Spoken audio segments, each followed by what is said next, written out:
A paz do Senhor.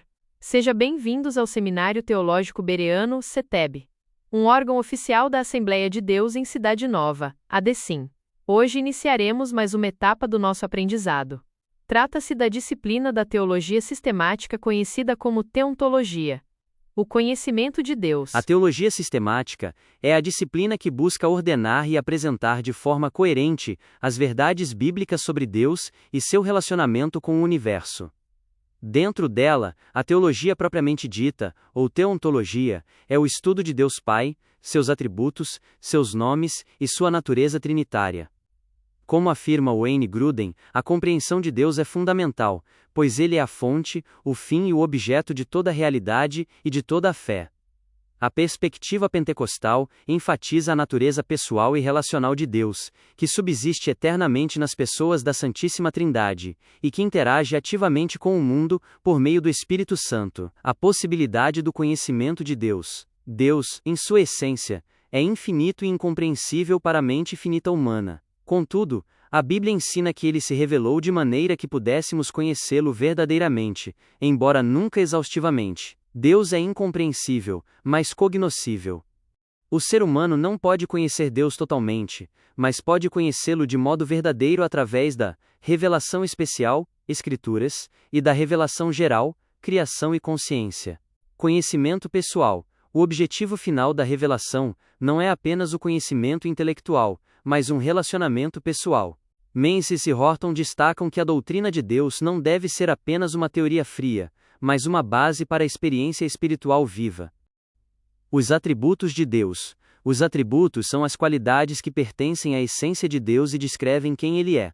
Eles são geralmente divididos em incomunicáveis, aqueles que Deus não compartilha com o homem, e comunicáveis, aqueles que o homem pode imitar de maneira finita.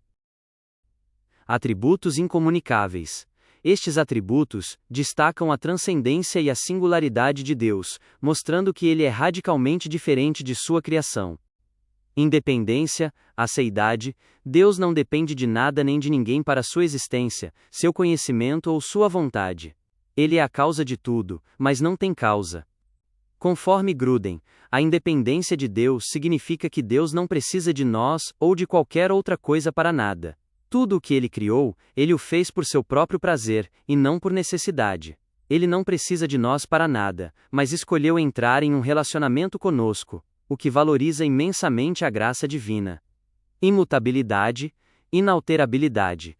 Deus é imutável em seu ser, em seus atributos, em seus propósitos e em suas promessas. Malaquias 3,6. Sua natureza não muda. A imutabilidade não significa que Deus é inativo ou que ele não se relaciona com sua criação. O que muda é a sua relação conosco, com base nas nossas ações, exemplo, arrependimento. Mas a sua essência de amor, justiça e santidade permanece constante. Menzies e Horton defendem que a imutabilidade de Deus é a garantia da estabilidade da sua palavra. Eternidade. Deus não tem começo, fim ou sucessão de momentos em seu próprio ser. Ele é transcendente ao tempo. A eternidade de Deus é um conceito que implica que ele vê todo o tempo, passado, presente e futuro, de uma só vez. O tempo é uma dimensão da criação, enquanto Deus existe fora dele, sendo o eu sou atemporal. Êxodo 3,14. Onipresença. Deus está presente em toda a criação com seu ser completo, mas isso é diferente de dizer que ele é a criação. Panteísmo.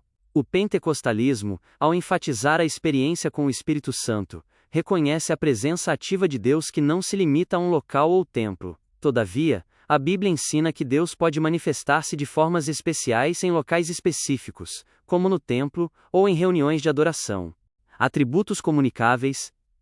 Estes atributos refletem aspectos da natureza de Deus, que são compartilhados com o homem, embora de forma limitada e imperfeita. Atributos mentais, conhecimento e sabedoria. Onisciência. Deus conhece plena e perfeitamente todas as coisas, reais, possíveis e futuras. 1 João 3,20. Grudem argumenta que o conhecimento de Deus inclui até mesmo as escolhas livres que as criaturas farão. Atributos morais, bondade, justiça e santidade. Santidade. Deus é absolutamente separado de todo o pecado, e em sua majestade, é infinitamente superior a todas as criaturas. Este é o atributo que mais o distingue. Isaías 6,3. Justiça e retidão. Deus sempre age de acordo com o que é certo e justo, baseando-se em seu próprio caráter santo. A justiça de Deus é a garantia de que, no fim, Ele fará tudo certo no universo. Atributos de propósito e poder, soberania e onipotência. Soberania. Deus tem total controle sobre tudo o que acontece no universo e exerce sua vontade suprema. A soberania de Deus não anula a responsabilidade humana, mas assegura que seus planos serão cumpridos. Onipotência. Deus é todo-poderoso. Ele é capaz de fazer tudo o que se coaduna com sua natureza e vontade. Jeremias 32,17. A onipotência de Deus está relacionada à sua liberdade. Ele não está preso por limitações externas, exceto aquelas impostas pelo seu próprio caráter. Ele pode fazer tudo o que deseja, e tudo o que é coerente com sua natureza. Os nomes de Deus.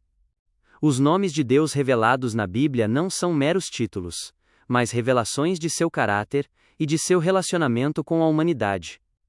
Os nomes mais cruciais no Antigo Testamento são Elohim, termo plural que denota majestade e poder, é o nome mais comum, usado para Deus como Criador e soberano.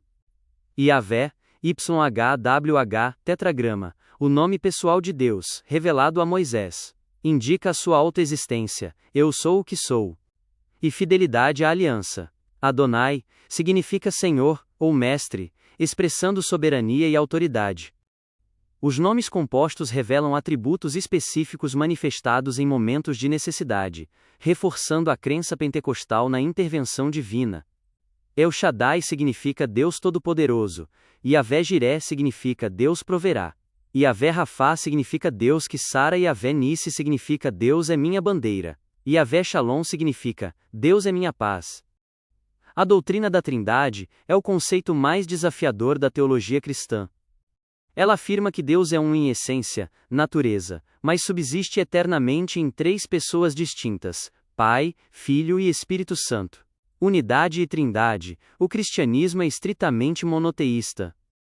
O autor Antônio Gilberto ressalta a importância de manter a unidade de Deus como o Ser Supremo, que subsiste em três pessoas. A unidade da essência é crucial. Deus é um só ser, mas três pessoas. A Bíblia revela: há um só Deus. Monoteísmo estrito. Deuteronômio 6,4. 1 Timóteo 2,5.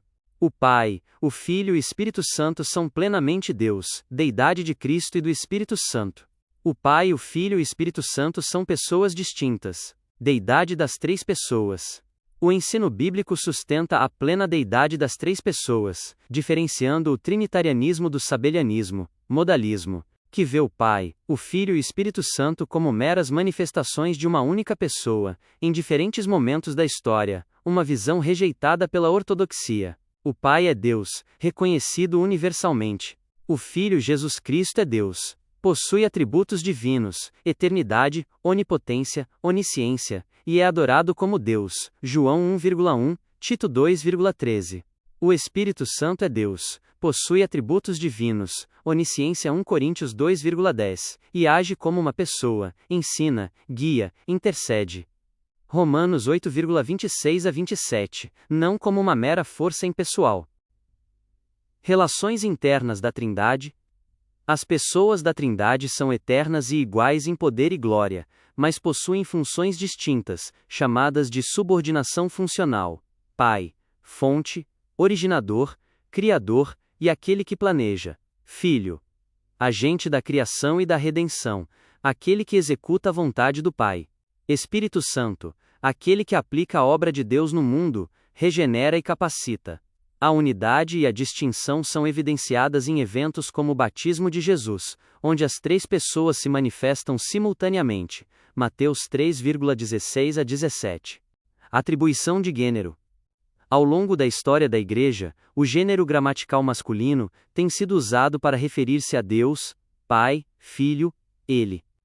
A Bíblia emprega frequentemente metáforas masculinas: rei, juiz, senhor, mas também utiliza figuras de linguagem femininas para descrever seu cuidado e amor: mãe águia, mãe que consola. É fundamental notar que Deus é espírito, e não possui corpo físico, nem gênero sexual como entendido nos seres humanos. Os termos masculinos são usados para denotar sua autoridade, soberania, iniciativa e paternidade em relação à sua criação. Menzies e Horton e Gruden enfatizam que Deus é transcendente às categorias humanas de gênero. O estudo da teologia propriamente dita é um convite à adoração. Conhecer a santidade, justiça, onipotência e amor de Deus nos leva a uma reverência profunda e a confiança inabalável em seu plano soberano. A doutrina da Trindade, embora misteriosa, é o coração do Evangelho, revelando a complexidade da pessoa de Deus e o modo como ele orquestrou a salvação por meio do Filho aplicada pelo Espírito Santo. A resposta adequada ao estudo da pessoa de Deus é a humildade e a obediência à sua palavra. Parabéns! Você chegou ao final da aula. Até a próxima disciplina. Com os cumprimentos do pastor Natalino Rogério.